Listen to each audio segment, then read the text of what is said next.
नमस्ते बच्चों, my self Jaiswal sir. हम पढ़ रहे हैं class 12 physics, electric charges and fields. Now we will discuss Gauss law.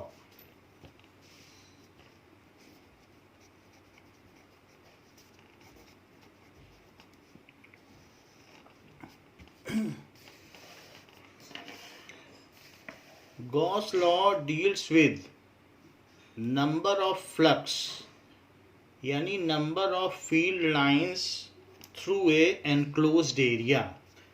इसके ऊपर गॉस लॉ है कि किसी भी इनक्लोज्ड एरिया से कितनी फील्ड लाइंस निकलती हैं। Let us take a point charge Q। यहाँ पर हम एक पॉइंट चार्ज Q ले लेते हैं और इसके चारों तरफ एक हम स्फेरिकल सरफेस बना लेते हैं। This is spherical surface and the charge is located centrally. Charge इसके सेंटर में लोकेटेड है और मैंने इसके चारों तरफ एक स्फीयर बना लिया है। So this is the charge located and let us take some area on its surface. ये मान लीजिए एक स्फीयर है और इसी पर हमने एक सरफेस ले लिया। तो हमको मालूम है कि प्लस चार्ज की वजह से जो फील्ड होती है वो रेडियली आउटवर्ड निकलती है और चारों तरफ निकलती है। इस स्फेरिकली सिमेट्रिक, जैसे किसी पॉइंट से बहुत सारे तीर निकलते हों, चारों तरफ से निकले हुए हों, उसी तरीके से ऐसे इसमें से रेडियली आउटवर्ड फील्ड निकलती है पॉजिटिव चार्ज से। क्योंकि पॉजिटिव चार्ज से फील्ड इमर्ज आउट होती है और निगेटिव चार्ज में सिंक इन होती है। तो यहाँ से जो निकलेगी वो फील्ड कैसी निकलेगी, इस पॉइंट से भी निकलेगी तो ऐसे बाहर निकलेगी, हर पॉइंट से निकलेगी, चारों तरफ निकलेगी ना। अच्छा, ये जो एरिया है इसका वेक्टर कैसा होगा? एरिया वेक्टर क्या होता है? A vector perpendicular to the given area. ये बहुत छोटा सा एरिया है, this is delta S area. तो डेल्टा एस अगर एरिया है तो उसके परपेंडिकुलर हम एक वेक्टर ले लें तो उसे एरिया वेक्टर कहेंगे और उसका नाम होगा डेल्टा एस वेक्टर, जिसमें इस वेक्टर की लेंथ इस एरिया का मैग्नीट्यूड होगा। मान लीजिए अगर इसकी लेंथ 2 यूनिट है तो समझ लीजिए 2 मीटर स्क्वायर इसका एरिया होगा। जितनी लेंथ बड़ी होगी उतना बड़ा एरिया होगा। तो वेक्टर की लेंथ ये डिनोट करती है कि एरिया क्या होगा। हाँ, ये वेक्टर इस एरिया के परपेंडिकुलर है तो ये एरिया वेक्टर हो गया। और ये क्या हो गई? ये फील्ड हो गई। Now this is field. अच्छा, हम चाहते हैं कि यहाँ से r डिस्टेंस, मान लीजिए ये स्फीयर है और इसकी डिस्टेंस r है, रेडियस अगर इसका r है स्फीयर का तो ये इसका रेडियस r है ये। तो हम ये निकालना चाहते हैं कि इसमें से कितनी फील्ड लाइंस आउट हो रही होंगी। वैसे तो इसमें से बहुत सारी फील्ड लाइंस आउट हो रही होंगी, जो हमारा एक ये है तो इस तरीके से बहुत सारी फील्ड लाइंस इसमें से चारों तरफ से निकल रही होंगी। लेकिन हम चाहते हैं कि इस छोटे से एरिया वेक्टर से कितनी फील्ड लाइंस निकल रही होंगी। तो चारों तरफ निकल रही होंगी ऐसे, तो ऐसे निकल रही होंगी ऐसे। तो ऐसे तो चारों तरफ निकल, क्योंकि पॉजिटिव चार्ज से चारों तरफ निकलती है। लेकिन यहाँ पर जरा देखिए, जो E है वही डेल्टा एस है। डेल्टा एस भी परपेंडिकुलर है और E भी यहाँ से रेडियली आउटवर्ड है। तो इसलिए जो इसमें से निकलने वाला the small flux coming out, flux का मतलब कुछ नहीं है, फ्लक्स का मतलब फील्ड लाइंस है। So the field lines, net field lines या field lines through delta S area. Delta S area से फील्ड लाइंस कितनी होंगी, हम इस चीज का पता करें। So that will B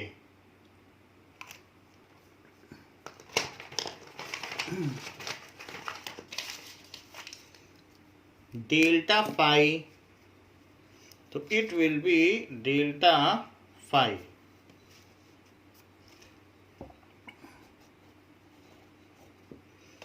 is equals to E dot delta S. ऐसा क्यों लिख रहा हूँ? क्योंकि जो फील्ड आर डिस्टेंस पर होती है वो फील्ड कितनी होती है, तो हमको मालूम है जो फील्ड होती है उसका फार्मूला क्या है। आर डिस्टेंस पर अगर किसी भी चार्ज से आर डिस्टेंस पर फील्ड होगी, so that is equals to 1/4 pi epsilon not Q by R square. और आर कैप का मतलब है रेडियली आउटवर्ड है, उसी डायरेक्शन में ये फील्ड होगी। तो ये तो ई हो गया। तो हमें मालूम है कि फ्लक्स का क्या फार्मूला होता है कि that is the number of field lines per unit area और मल्टीप्लाइड बाय द एरिया। ई क्या होता है? The field lines density, number of field lines per unit area. तो जो फील्ड लाइंस है पर यूनिट एरिया वो ई है, और हम अगर हमारे एरिया से मल्टीप्लाई कर दें तो नेट फील्ड लाइंस आ जाएंगी। तो हम वो थोड़ा सा जो डेल्टा फाई है इसमें से जो फ्लक्स निकल रहे हैं हम उनकी गणना करना चाहते हैं कि इस छोटे से एरिया में से कितना फ्लक्स निकल रहा है, और ये फार्मूला आपको पहले बताया जा चुका है। So this is E delta S cos 0 degree. क्यों कॉस 0? क्योंकि जिधर डेल्टा एस है उधर ही ई है, तो इसलिए यहाँ पर थीटा कितना हो गया? 0। नाउ ये तो थोड़ा सा फ्लक्स है। सो इस तरीके से देखा जाए तो ये ई डेल्टा एस इंटू 1 हुआ, या फिर इसे कहा जा सकता है ई डेल्टा एस कहा जा सकता है। ये थोड़ा सा फ्लक्स ऐसा हो गया। नाउ अब देखिए कि आप चाहें तो बहुत छोटा सा भी वेक्टर ले सकते हैं, तो ऐसे केस में जो डेल्टा एस है वो डी एस बन जाएगा। So if limit delta S tends to 0 then जो भी डेल्टा एस होगा तो वो क्या कहलाएगा? Then limit delta S tends to 0 delta S is equals to D S, तो वो डी एस कहलाएगा। तो ऐसे केस में ये जो चीज़ होगी वो डी फाई हो जाएगी, थोड़ा सा वो हो जाएगा। तो ये भी थोड़ा सा ही फ्लक्स होगा। सो ई डी एस। बट हम चाहते हैं कि इस पूरे में से कितना फ्लक्स निकल रहा है, यानी इस पॉइंट चार्ज से कितना फ्लक्स आउट हो रहा है। तो ये तो थोड़े एरिया में से अगर मैं इस पूरे को घेर लूँ, पूरा सरफेस एरिया इस स्फीयर का ले लूँ, तो मुझे पता चल जाएगा कि इस चार्ज से फ्लक्स कितने निकल रहे हैं या इस चार्ज से कितनी फील्ड लाइंस निकल रही हैं। तो मैं सबका सम कर दूँ। सम का क्या मतलब है? सम का मतलब है इस पर इंटीग्रल लगा दूँ डी फाई, और यहाँ पर क्या करूँ? यहाँ पर भी इंटीग्रल लगा दूँ। So this is integral E D S, ऐसे लगा दूँ। अब जरा देखिए कि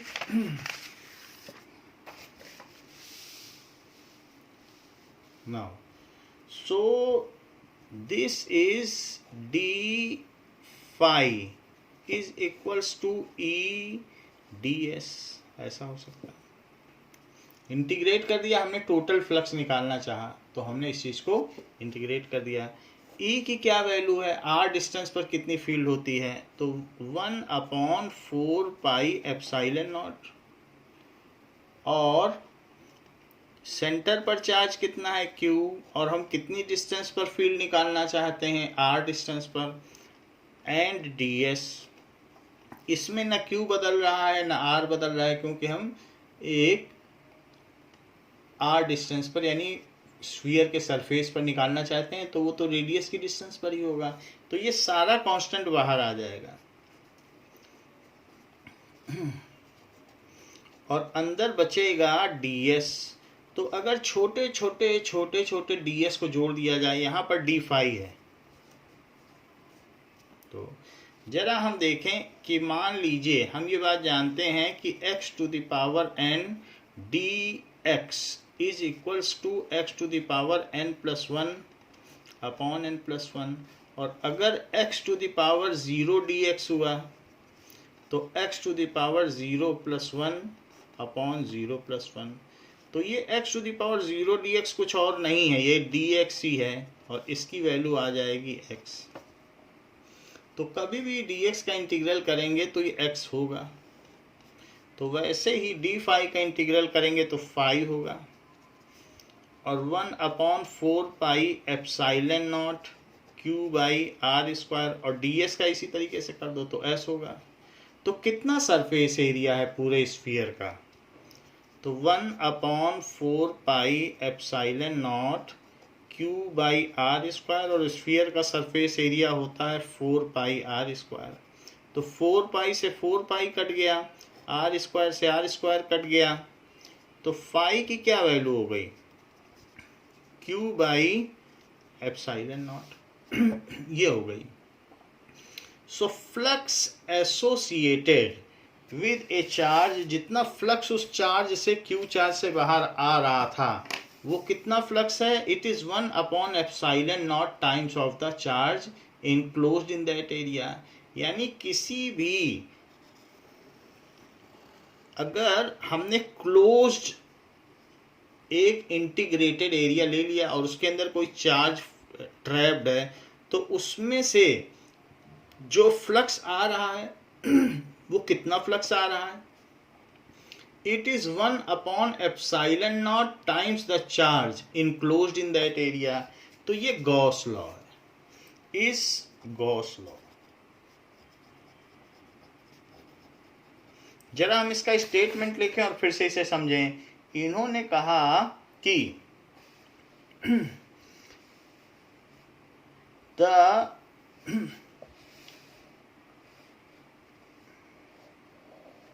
electric field, electric flux through a closed surface, electric flux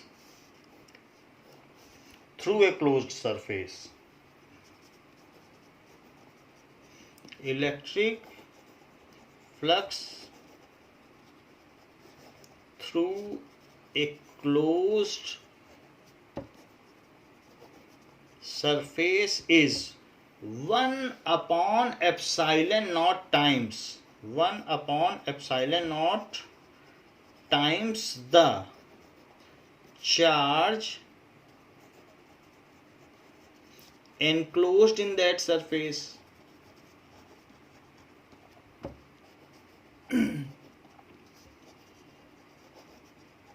so electric flux आप ये कह सकते हैं कमिंग आउट थ्रू ए भी लिख सकते हैं। तो जब ये प्लस होगा तो ये कमिंग आउट होगा और अगर चार्ज निगेटिव है तो यहाँ निगेटिव लगाना पड़ेगा, तो उससे पता चल जाएगा कि फ्लक्स उसके अंदर जा रहे हैं। So Q is placed with sign, तो इससे पता चल जाएगा कि ये ऐसा हो रहा है। वरना ये भी चीज़ हो सकती है, अभी हम आगे आपको बताएंगे कि निगेटिव हो तो क्या करना है। तो इस तरीके से आप देख लें कि यहाँ पर आप इतना जान लें कि फाई अगर पॉजिटिव है तो फ्लक्स बाहर निकल रहे हैं और फाई अगर निगेटिव है तो फ्लक्स अंदर आ रहे हैं। जैसे आप ये देखिए कि एक सरफेस एरिया ऐसा है और उसमें से ये डेल्टा एस वेक्टर है और यहाँ पर मान लो माइनस चार्ज है, तो माइनस चार्ज होगा तो फील्ड तो अंदर जाती हुई होगी, तो ये E हो गया क्योंकि माइनस में अंदर जाती है और ये बाहर है। तो बताओ थीटा कितना हुआ? 180 डिग्री हुआ कि नहीं हुआ? क्योंकि फील्ड अंदर जाती निगेटिव पे सिंक करती है और सरफेस एरिया जो होता है हाइपोथेटिकल इनक्लोज्ड सरफेस एरिया में हमेशा कमिंग आउट होता है। सरफेस एरिया अगर आप किसी एरिया को इनक्लोज कर दें तो जो उसका एरिया वेक्टर है वो उसमें से हमेशा बाहर की ओर ही लिया जाता है, अंदर नहीं लिया जाता। तो ये एक कन्वेंशन है और फील्ड अंदर है। तो इस तरीके से थीटा 180 है। तो अगर हम फार्मूले में, जो हमारा फार्मूला क्या है बताएं, कि delta phi is equals to E dot delta S है, तो इसी में E delta S cos theta आएगा तो कॉस 180 और कॉस 180 निगेटिव आ जाएगा, उस वजह से डेल्टा फाई निगेटिव हो जाएगा। तो जब भी फ्लक्स निगेटिव होगा, हमें यहाँ पर चार्ज में निगेटिव ना रखें बल्कि यहाँ से जो 180 डिग्री आ रहा है वही इसको निगेटिव बना देगा। तो इस तरीके से जब फ्लक्स पॉजिटिव होगा तो उसमें से नंबर ऑफ फील्ड लाइंस बाहर जाती हुई होंगी, और फ्लक्स निगेटिव होगा तो फील्ड लाइंस अंदर आती हुई होंगी। बस यही बात है। इस स्टेटमेंट को, ये जो स्टेटमेंट हमने बताया है, इस Gauss law, electric flux coming out through a closed surface area is 1 या associated with a closed surface area is 1 epsilon not times the charge enclosed in that surface. मान लीजिए कि ये तो हमने एक सिंपलिस्टिक मैनर में बताया है। अगर आप इंटीग्रेशन न करना चाहें तो भी आपके पास एक मेथड है, वो दूसरा मेथड देखिए। हमने ये बात देख ली थी कि delta phi is E dot delta S. So delta phi क्या हुआ? It is E delta S cos 0 degree. क्यों? क्योंकि पॉजिटिव चार्ज था तो फील्ड भी बाहर थी और एरिया वेक्टर भी बाहर था, तो उन दोनों वो एलॉन्ग थे, ई और डेल्टा एस, तो इसलिए कॉस 0 हो गया। इसमें ये डेल्टा फाई हो गया। So what is phi? Phi is equals to sigma delta phi. अगर थोड़े थोड़े फ्लक्स सारे जोड़ डालो, मान लो इस छोटे से एरिया से थोड़े से फील्ड लाइंस निकल रही, जो भी फील्ड लाइंस के नंबर होते हैं वही फ्लक्स होते हैं, तो इसमें से जितनी फील्ड लाइंस निकलेगी वही डेल्टा फाई है। तो पूरे सरफेस से कितनी निकलेंगी फील्ड लाइंस, तो कितनी विद्युत रेखाएं निकलेंगी, वो फाई हुआ। तो हम फाई निकालना चाहते हैं तो हम इसका सिग्मा करें, तो सिग्मा क्या करें, यहाँ इसका भी सिग्मा कर दें। सो that is E delta S. ऐसा क्यों? क्योंकि ये जो वैल्यू है ये ई डेल्टा एस आ जाएगी। क्यों ऐसी आ जाएगी? क्योंकि cos 0 की वैल्यू 1 होती है। तो अब ये लिखिए, अच्छा, सिग्मा ई डेल्टा एस, तो इलेक्ट्रिक फील्ड जो भी होगी वो तो बाहर आ जाएगी। क्यों बाहर आ जाएगी? क्योंकि डेल्टा S1 आप ऐसे कर सकते हैं कि बहुत सारे सिग्मा हैं, तो डेल्टा S1 प्लस ई डेल्टा S2 करके सारे एरिया आप ले लें Sn। लेकिन ये ई अगर बाहर आ गया और सारे एरिया हमने सेगमेंट ले लिए, तो उन सभी एरिया का सम कितना होगा? है तो वो स्फीयर के ही एरिया, और जहाँ जहाँ भी एरिया लोगे, मान लो आपने यहाँ एरिया लिया कहीं पर भी, तो फील्ड वहाँ भी बाहर आती हुई होगी अगर पॉजिटिव चार्ज हुआ, और एरिया वेक्टर भी बाहर होगा, तो हर जगह cos 0 ही होगा, क्योंकि दोनों अलॉन्ग होंगे प्लस चार्ज के केस में, जैसा कि पीछे बताया गया। अब देखो तो ये हमने सिग्मा कर दिया, ये सबका सिग्मा करना है, तो लेकिन सारे सरफेस एरिया का सम क्या होगा? It is 4 pi R square. सबका सम कर दो तो E into 4 pi R square. लेकिन ई की क्या वैल्यू होगी? Q by R square. ये तो इलेक्ट्रिक फील्ड का फार्मूला ही है, और इंटू 4 पाई आर स्क्वायर। तो ये जो 4 पाई है 4 पाई से कट गया, और आर स्क्वायर से कट गया, तो भी ये जो फ्लक्स आया है it is 1 epsilon not Q आया। So electric flux associated with closed integral surface is 1 epsilon not times the charge enclosed in it. So ये गॉस लॉ हो गया। इलेक्ट्रिक फ्लक्स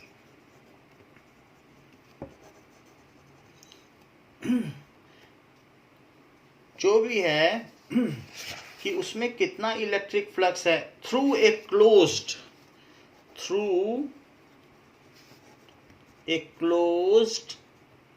क्लोज्ड भी लिख सकते हो, या इंटीग्रल, उसमें कहीं कुछ कोई एरिया छोड़े नहीं, integral surface is 1 epsilon not times of charge enclosed in it।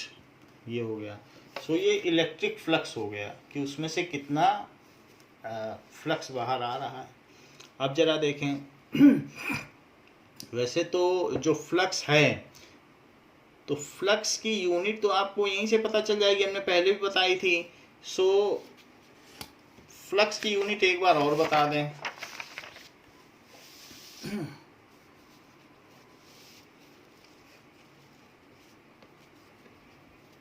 Now unit of flux, जो इलेक्ट्रिक फ्लक्स है वो ई एस होती है, क्योंकि फाई क्या होता है, ई डॉट एस, तो ई एस लिख सकते हैं, ई एस कॉस थीटा लिख सकते हैं, ई डॉट एस होती है डॉट प्रोडक्ट। ई क्या होता है, दैट इज कूलम, ये that is force per unit, that is Newton पर कूलम, न्यूटन पर coulomb, that is force acting on unit charge, वही इलेक्ट्रिक फील्ड होती है। अच्छा, सरफेस एरिया क्या होता है, मीटर स्क्वायर, तो ये हो जाएगा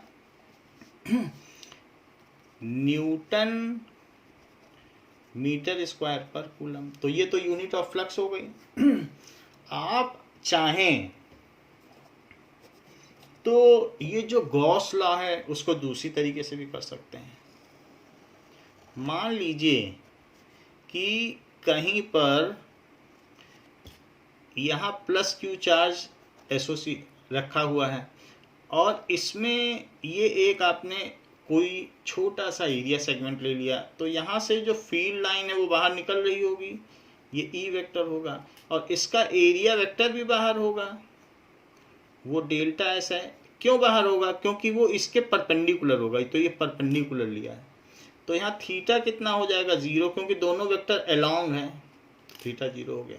सो यहाँ देखिए कि डेल्टा फाई क्या है, E dot delta S, it is E delta S cos 0 degree. So ये तो डेल्टा फाई हो गया, it is E delta S, ये हो गया delta phi. So what is phi, phi is sigma delta phi, it is, यहाँ पर भी सिग्मा लगा दो, ई डेल्टा एस, लेकिन ई कांस्टेंट है तो सिग्मा के बाहर आ जाएगा, जैसे हमने पीछे करके दिखाया। सो ई बाहर आ गया और sigma delta S, so it is E S, सारे छोटे छोटे डेल्टा एस को जोड़ोगे तो पूरा सरफेस एरिया आ जाएगा। So it is 1/4 pi epsilon not Q by R square, और इनटू कितना सरफेस एरिया होगा, 4 पाई आर स्क्वायर, तो 4 पाई से 4 पाई कट गया, आर स्क्वायर से आर स्क्वायर कट गया। सो ये जो फाई आया है it is one by epsilon not Q, तो ये गॉस लॉ हो गया कि flux associated with enclosed surface is one by epsilon not times the charge enclosed. जरा देखें, मान लीजिए गॉस लॉ के बारे में हम देखें कि किसी पॉइंट से पॉजिटिव चार्ज मान लीजिए ले लिया और चारों तरफ फ्लक्स निकल रहा है,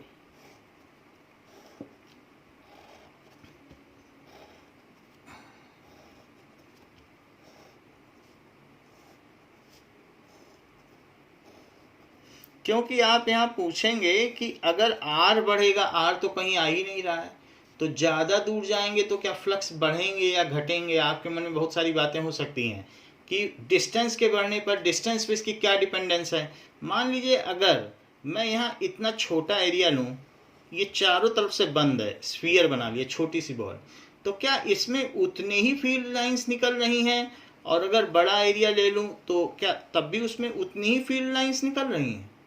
तो हाँ, जो फील्ड लाइंस इसमें से बाहर जाएंगी वही तो इससे बाहर जाएंगी, कोई ऐसा तो नहीं है फील्ड लाइंस की यहाँ रुक जाएं। Field lines emerge out from positive charge and tends to infinity, तो these are of continuous nature. Field lines का प्रॉपर्टी है कि कंटिन्यूअस नेचर की होती हैं और पॉजिटिव चार्ज से एमिनेट करके इन्फिनिटी तक जाती हैं, तो ये आर पर इसकी कोई डिपेंडेंस नहीं है नंबर ऑफ फील्ड लाइंस की। तो जो प्लस क्यू चार्ज से फील्ड लाइंस निकल रही हैं वो जितनी बड़ा चार्ज होगा तो ज़्यादा फील्ड लाइंस निकलेंगी, वो कंजेस्टेड होंगी। छोटा चार्ज होगा तो थोड़ी फील्ड लाइंस निकलेंगी। लेकिन जो भी फील्ड लाइंस निकलेंगी या जो भी फ्लक्स निकलेंगे, फील्ड लाइंस को फ्लक्स कहा जाता है। तो ऐसे ले लो, ऐसे ले लो, और अगर आपकी मर्जी हो, हाँ क्लोज्ड रखना, ऐसे ऐसे भी ले सकते हो। हाँ पूरा बंद होना चाहिए, इंटीग्रल सरफेस है। ये ले लो, ये ले लो। हमने तो सिंपलिस्टिक वे में एक स्फीयर लेके किया, but you can make any shape around a charge. ये है कि उसे पूरी तरीके से बंद होना चाहिए, उसमें कहीं छेद नहीं होना चाहिए, कोई डिस्क्रीट नेचर नहीं होना चाहिए। तो फ्लक्स उससे यही निकलेंगे। आप देख लें, इससे जो फ्लक्स निकल रहे हैं पहली सरफेस से या दूसरी सरफेस से या तीसरी सरफेस से, सबसे वही है। और इस क्यू का सेंट्रल होना भी जरूरी नहीं है। मान लीजिए कि अगर एक ये चार्ज है प्लस क्यू, और इससे चारों तरफ इस तरीके से फ्लक्स निकल रहे हैं,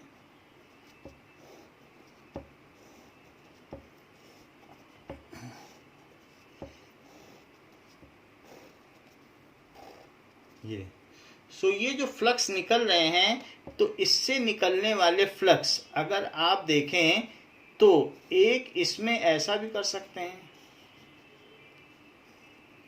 इस तरीके का भी बॉक्स ले सकते हैं।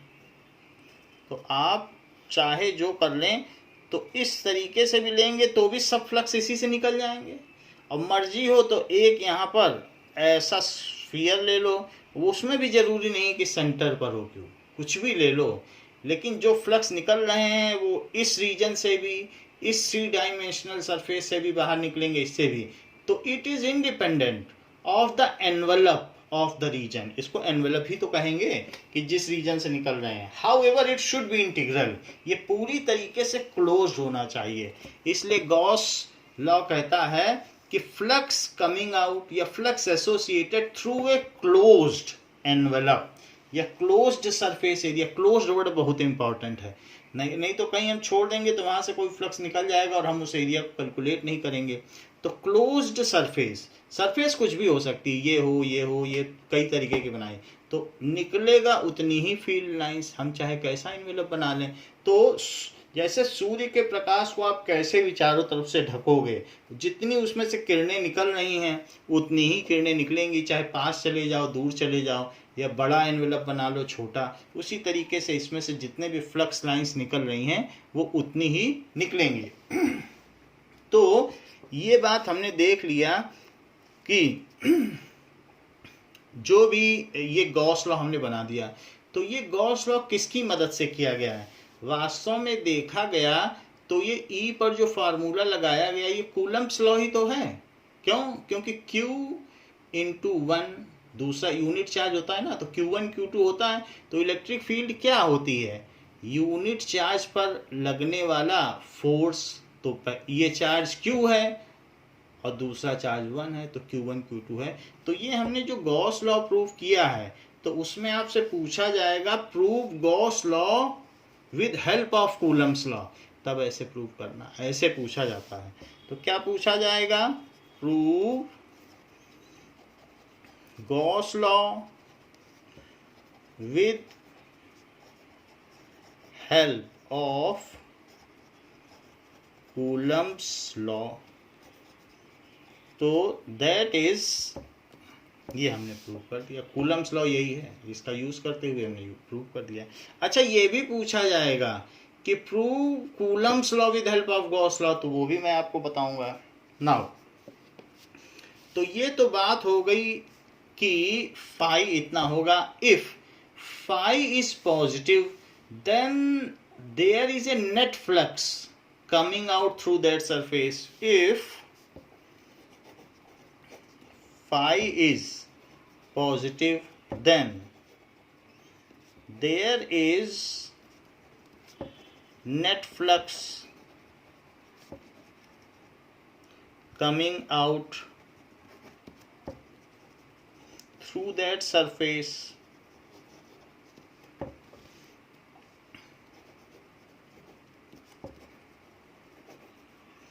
अगर ये पॉजिटिव है।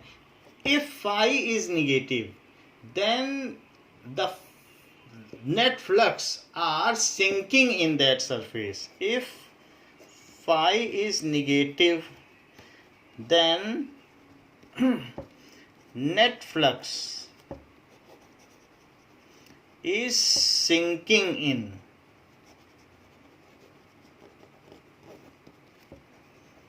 ठीक है, is sinking in that closed surface. और ये तभी होगा when and this is the case of, कि जब sinking in वाला केस है, so this is the case of net negative charge enclosed in that region. This is the case of net negative charge enclosed in that region. इस चीज को मैं आपको समझाता हूं.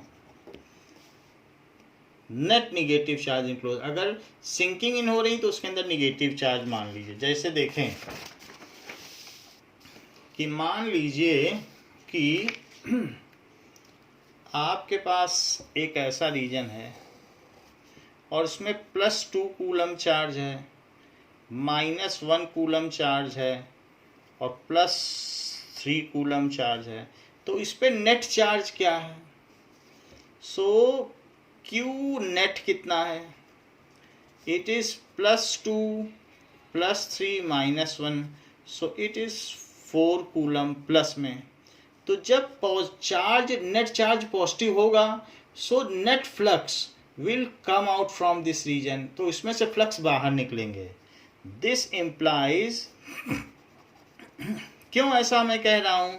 सो जो फ्लक्स होगा नेट फ्लक्स वो 1/ε0 इंटू 4 कूलम हो जाएगा. 4 कूलम. और ε0 की वैल्यू तो आप जानते हैं 8.854 इंटू 10⁻⁻12 और न्यूटन मीटर स्क्वायर और पर कूलम स्क्वायर, ये बताया गया है आपको. तो जो भी हो, ये इसकी वैल्यू डाल दीजिए और इसकी डाल दीजिए तो आपको पता चल जाएगा कि कितना फ्लक्स. और ये पॉजिटिव आएगा क्योंकि प्लस में आया है. तो इसका मतलब है this implies that the net flux will come out from the enclosed surface. This implies that net flux will come out from that surface. उसमें से नेट फ्लक्स निकलेंगे बाहर. Net flux will come out from that surface. अच्छा, अब जरा ये देखिए, मान लीजिए एक आपने स्फीयर ले लिया और उसके सेंटर में एक -Q चार्ज लिया और यहाँ एक सरफेस ले ली. अच्छा, सरफेस में आपको मालूम है कि निगेटिव चार्ज के केस में फील्ड अंदर की ओर आती है, चारों तरफ से अंदर आएगी, हर तरफ से अंदर आती है, ऐसे हर तरफ से अंदर आती है उसी निगेटिव चार्ज पर. तो ये हमारा सरफेस है. और जबकि एरिया वेक्टर होता है जो एनक्लोज्ड सरफेस में, वो हमेशा बाहर की तरफ रहता है. कभी भी एरिया वेक्टर किसी एनक्लोज्ड सरफेस में अंदर की तरफ नहीं होगा, वो उससे बाहर होगा और एरिया के नॉर्मल होगा. तो डेल्टा एस इज आउटवर्ड. ये बाई कन्वेंशन है कि एरिया वेक्टर एनक्लोज्ड सरफेस में अंदर नहीं होगा. लेकिन यहाँ फील्ड तो अंदर है. देखिए फील्ड तो अंदर है, ये देखिए. तो ये है इलेक्ट्रिक फील्ड. क्यों अंदर है? क्योंकि निगेटिव चार्ज है. तो फील्ड अंदर, एरिया वेक्टर बाहर. तो थीटा क्या हुआ? 180 डिग्री. सो थीटा 180 डिग्री हो गया. और अब इस केस में निकालें कि नेट फ्लक्स, या आप ये लिख लें फ्लक्स एसोसिएटेड विद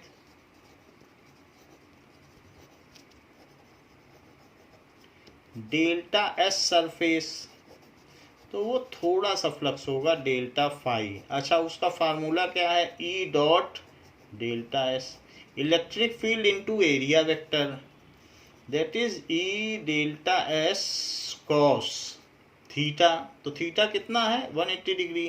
क्योंकि इलेक्ट्रिक फील्ड और एरिया वेक्टर एंटी पैरेलल है, तो यदि ये एंटी पैरेलल है तो 180 डिग्री हो गया। सो this is E delta S into -1, ये हो गया। सो अब अगर डेल्टा फाई देखा जाए so minus E delta S हो गया, तो टोटल फ्लक्स कितना हो गया? It is sigma delta phi. So sigma minus E delta S, जो चीज़, क्योंकि ये डिस्टेंस आर है तो वो तो बदलेगी नहीं, सेंट्रली लोकेटेड चार्ज है, तो माइनस ई को बाहर रख लें और सिग्मा डेल्टा एस को अंदर रख लें। अब जरा देखें तो इट इज माइनस ई और सभी एरिया को जोड़ोगे तो एस आ जाएगा, तो -1/4πε0। तो चूंकि ये पहला चैप्टर है तो क्यू पर पॉजिटिव और निगेटिव आपको नहीं लगाना। ये निगेटिव जो आया है वो हमारे वेक्टर की अकाउंटिंग से आया है, cos 180 से। तो देखो मैंने माइनस लगा दिया, इससे आया है cos से, और बाकी क्यू को क्यू ही लिखेंगे। यद्यपि वो निगेटिव चार्ज है तब भी क्यू ही लिखेंगे, क्योंकि हम वेक्टर की अकाउंटिंग अलग से कर रहे हैं। अच्छा, s का कितना वैल्यू है? 4πr²। तो 4π से 4π कट गया, r² से r² कट गया। सो इट इज -1/ε0q न। तो इन सब का मैग्नीट्यूड है, ये भी पॉजिटिव, ये भी पॉजिटिव, ये निगेटिव, तो फाई कितना आ गया? Negative. So for negative charge there is the flux associated with the enclosed region या closed integral surface is negative. That means कि net flux are sinking in that enclosed region. So ये लिख लें कि for negative charge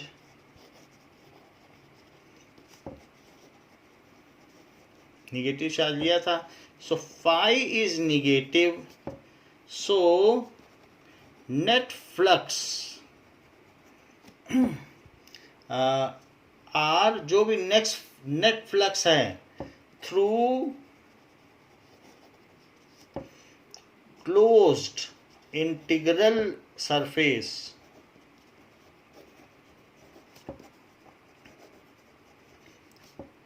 are sinking in या entering in inside surface, entering inside surface. तो जब भी हम लेंगे तो हमेशा किसी क्लोज्ड सरफेस में अलजेब्राइक सम ऑफ चार्जेस लेंगे और उसके बाद हम वहाँ पर अपना लॉ लगा देंगे कि फाई इज इक्वल्स टू, तो फाई पर जो फार्मूला लगेगा वो ऐसा लग जाएगा ये चीज़। अगर आप सीधे तौर पर ये फार्मूला इस्तेमाल करना चाहते हैं, क्योंकि यहाँ कोई वेक्टर नहीं है, तो ऐसे केस में आप Q को विद साइन रखें। जैसे यहाँ पर देखो, मान लो अभी हमने यहाँ वेक्टर वाली यूज़ की है, तब हमें Q की कोई वैल्यू नहीं रखनी है, तब तो हमें Q की जो उसकी पॉजिटिव वैल्यू वही रखनी है।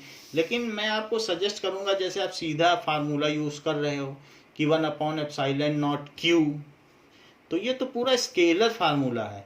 तो ऐसे केस में चार्ज को निगेटिव हो तो निगेटिव रख देना, पॉजिटिव हो तो पॉजिटिव, क्योंकि ये एक स्केलर फार्मूला है। तो तभी तो आपको पता चलेगा कि उसमें से चार्ज अंदर आ रहा है या बाहर जा रहा है। ये पूरा आपका रिगरस और डिटेल्ड डिडक्शन है, तो यहाँ पर तो इस चीज़ की अकाउंटिंग हो जाती है। लेकिन अगर आप सीधा गॉस लॉ लगा रहे हैं तो जो नेट चार्ज अलजेब्राइक सम से आया है उसको विद साइन रखें, तो पॉजिटिव आ जाएगा तो फ्लक्स बाहर जा रहे हैं, निगेटिव आ जाएगा तो फ्लक्स अंदर जा रहे हैं। जैसे देखिए एक एग्जांपल से आपको बताऊं, मान लीजिए कि एक आपको सरफेस दी है, ऐसे सरफेस दी है, और इस सरफेस पर -2 कूलम, -3 कूलम और +1 कूलम चार्ज है। तो इसमें Q नेट क्या है? सो -2 कूलम, -3 कूलम और +1 कूलम, तो -5 + 1 -4 कूलम है। तो फ्लक्स कितना हुआ? 1/ε0 Q नेट। सो इससे क्या पता चला? तो जो नेट फ्लक्स इस क्लोज्ड इंटीग्रल रीजन में फ्लक्स कितना हो गया? 1/ε0 और क्यू नेट की जगह -4 कूलम रखें। और इतना ही नहीं, एप्सिलॉन नॉट की भी वैल्यू रखें, तो जो भी रिजल्ट आ जाएगा वो निगेटिव होगा। तो इससे पता चल जाएगा कि कितना फ्लक्स इसमें से बाहर आ रहा है। तो जब भी आप इस फार्मूले को लगाएं, ये एक स्केलर फार्मूला है, वहाँ चार्ज को विद साइन रखें। तो इस तरीके से हम गॉस लॉ को प्रूव कर सकते हैं, ये यूज़ कर सकते हैं कि कितना फ्लक्स उसमें से बाहर आ रहा है। जरा देखें, prove Coulomb's law with help of Gauss law, ऐसा भी आपसे पूछा जा सकता है कि prove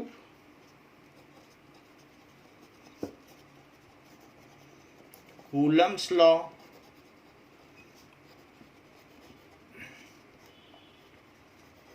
with help of Gauss law.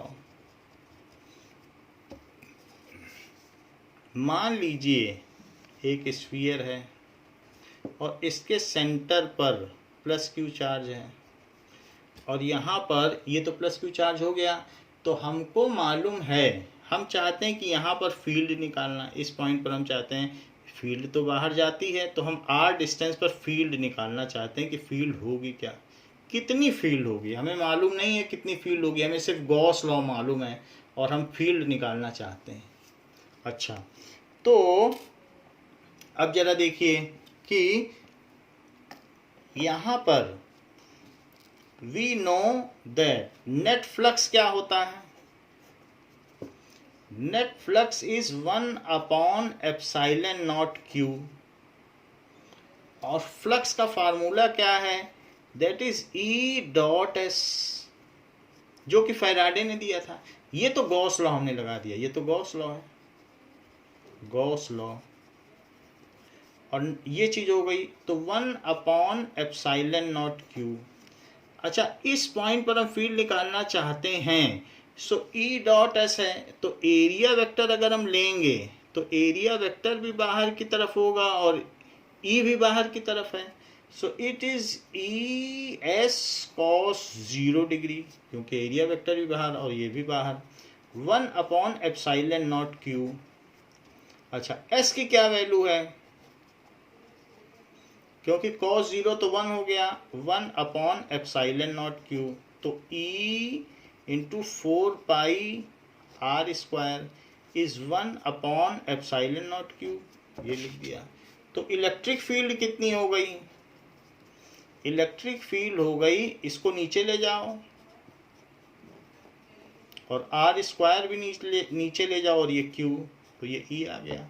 We know that F is equals to Q dash E, यानी मान लीजिए यहाँ दूसरा कोई चार्ज हो Q dash, so it is, हम तो ये जानते हैं कि फोर्स क्या होता है, E तो पर यूनिट चार्ज पर लगने वाला फोर्स है, तो Q चार्ज पे लगने वाला फोर्स कितना हो जाएगा, तो दैट इज QE, 1 कूलम पे इतना फोर्स, तो Q चार्ज पे QE। तो इसलिए F is equals to Q dash into Q/r²। So F कितना हो गया, F की वैल्यू हो गई 1/4πε0 Q dash upon r² is Coulomb's law. तो इस तरीके से हमने गॉस लॉ से कूलम्स लॉ प्रूव कर दिया। कई बार ये भी पूछा जाता है कि गॉस लॉ से कूलम्स लॉ प्रूव करिए, तो ऐसे केस में आपको ये काम करना है। Now there are certain features regarding the surface of Gauss law. So features of Gaussian surface.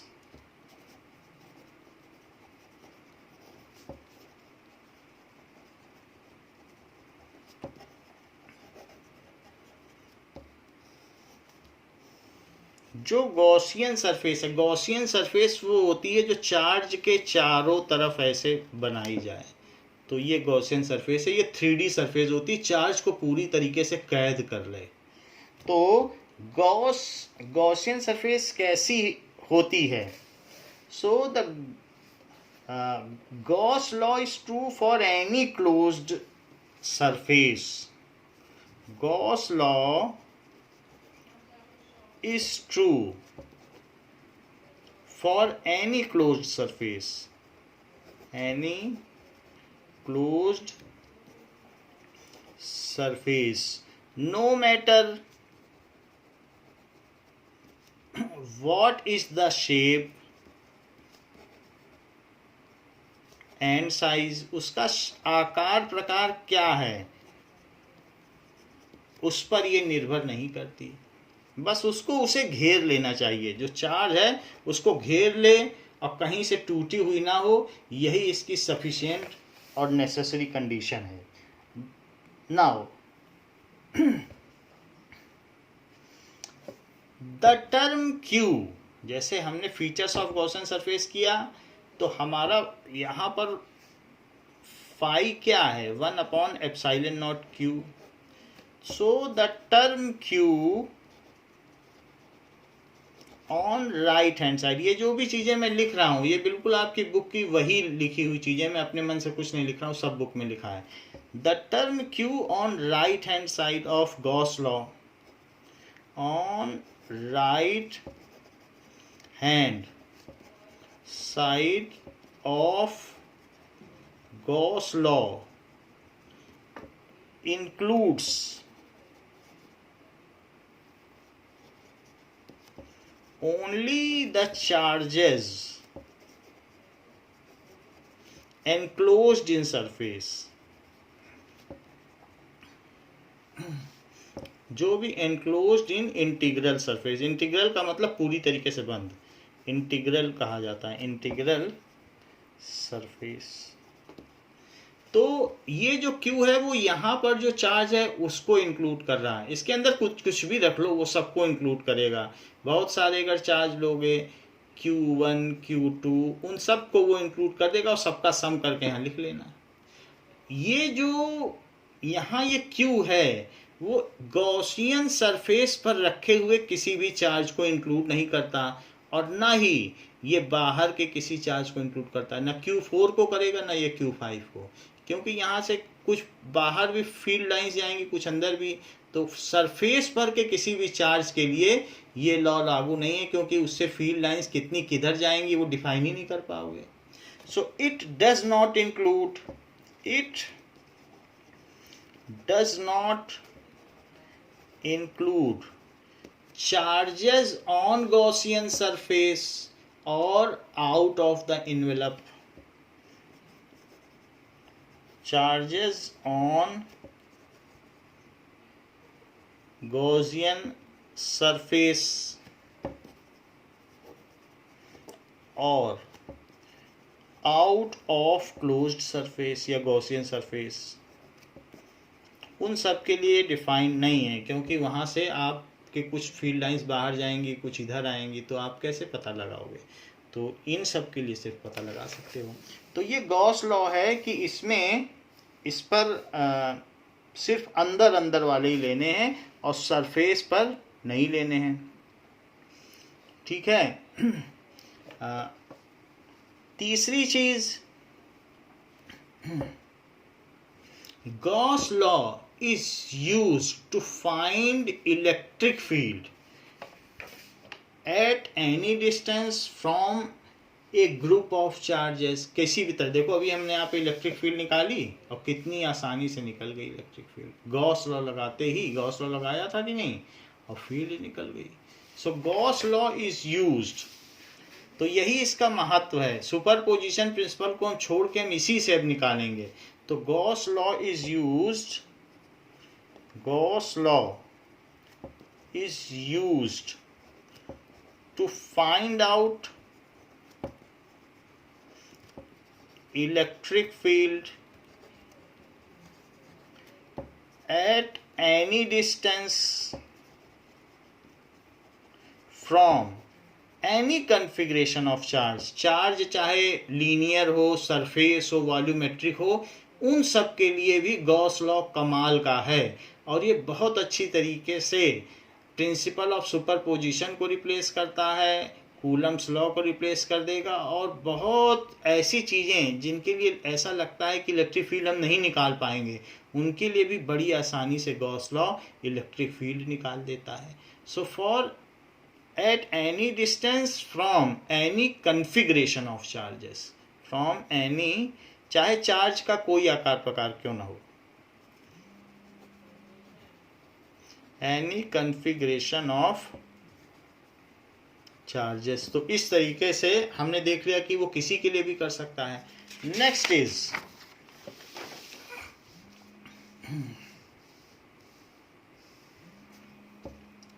In case of the charge is distributed infinitely. ऐसा हो कि मान लो एक लीनियर चार्ज है और वो इनफाइनाइट डिस्टेंस पे जा रहा है, या फिर ऐसी सरफेस है जो इन्फिनिटी तक जा रही है, then the Gaussian surface can pass through the charges.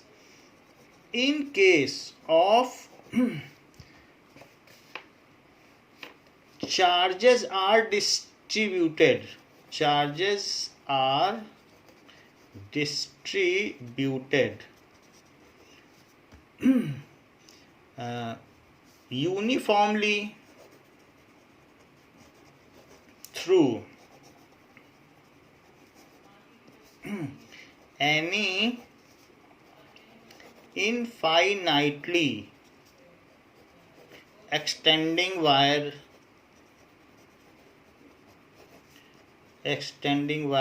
या सरफेस कोई प्लेनर सरफेस हो सकती है, और वॉल्यूम ऐसा हो सकता है. Then Gaussian surface can pass through the charges. Then Gaussian surface can pass through, ये मैं बता रहा हूँ आपको मैं क्या कहना चाहता हूँ, थ्रू चार्जेस. बुक की लिखी हुई लाइन है, through charges to find electric field, to find electric field. तो ऐसे केस में हम क्या कर सकते हैं, इलेक्ट्रिक फील्ड पता करने के लिए कुछ कर सकते हैं. जैसे मान लीजिए एक ऐसा प्लेन है जो इनफाइनाइटली एक्सटेंड कर रहा है, और भी एक्सटेंड कर रहा है चारों तरफ, यहाँ भी एक्सटेंड कर रहा है, और ये कहीं रुक नहीं रहा है, और इस पर प्लस चार्ज है.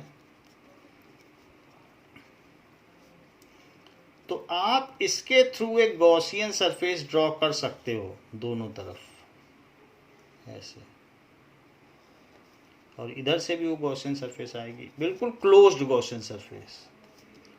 तो ये यानी इस पर चार्ज हैं, चार्ज तो पूरा है, लेकिन फिर भी हमने गॉसियन सरफेस, तो हमने आपको भी थोड़ी देर पहले बताया था कि गॉसियन सरफेस कैन नॉट, क्योंकि यहाँ पर तो यूनिफॉर्मली है तो इसके सरफेस पर भी होगी, ये थ्रू है, इसके अंदर कुछ चार्ज ट्रैप हो गए. तो एक हमारे पास ऐसा प्लेट था जो इनफाइनाइटली एक्सटेंडिंग प्लेन था, तो उसमें ऐसा केस हो तो डिस्क्रीट चार्जेस से ये पास हो सकती है.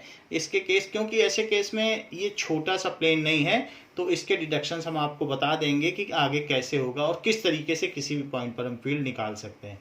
तो वो कह रहा है कि अगर इनफाइनाइटली एक्सटेंडेड हो तो आप चार्जेस से भी होते हुए गॉसियन सरफेस गुजार सकते हो. मेरा कहने का मतलब है, मान लीजिए कि एक वायर है और वो पॉजिटिवली चार्ज्ड है और वो इनफाइनाइटली एक्सटेंड कर रहा है, तो ये नियम हमको अलाउ करता है कि जो हम गॉसियन सरफेस लें, मान लीजिए हमने ऐसी गॉसियन सरफेस ले ली, तो वो चार्ज से होके गुजर रही है, तो इनक्लोज्ड, लेकिन ये पूरे चार्ज में कहीं कट कर रही, तो जहाँ से जा रही होगी वहाँ भी चार्ज होगा. तो इसलिए ऐसा भी किया जा सकता है. तो चाहे कोई क्लोज्ड ऐसी सरफेस हो या ऐसी हो या वॉल्यूमेट्रिक, तो ऐसे केस में ये अलाउ करता है कि हम चार्जेस से होकर अपनी गॉसियन सरफेस गुजार लें, बशर्ते कि वो अनंत तक विस्तारित होती हो. That is on condition that it is extending to infinity. Next is Gaussian surface is so selected that it is either along the electric field or perpendicular to it. जब हम इलेक्ट्रिक फील्ड निकालेंगे, हम Gaussian surface क्यों बनाते हैं? Gauss फार्मूले का सीधा उद्देश्य है कि किसी बिंदु पर इलेक्ट्रिक फील्ड निकालना। तो हम कैसी सरफेस सेलेक्ट करें, कैसा शेप बनाएं, ये एक इनक्लोज्ड है, ये भी एक इनक्लोज्ड है। So Gaussian surface is so selected that it is either perpendicular to electric, it is perpendicular to area vector,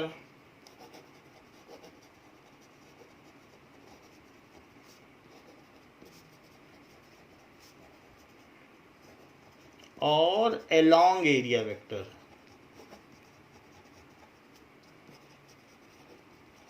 जो इसकी सिंप्लिसिटी को बढ़ा देगा और गॉसियन सरफेस बड़ी आसानी से इलेक्ट्रिक फील्ड निकाल लेगी, तो हम ऐसा यूज़ करेंगे।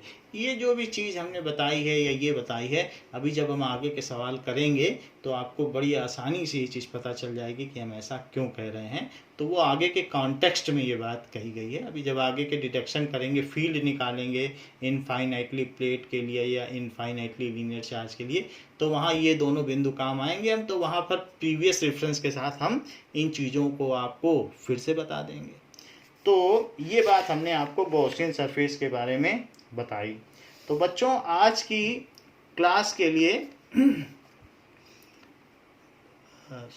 इतना ही, और बाकी आपको हम नेक्स्ट क्लास में बताएंगे। थैंक यू बच्चों।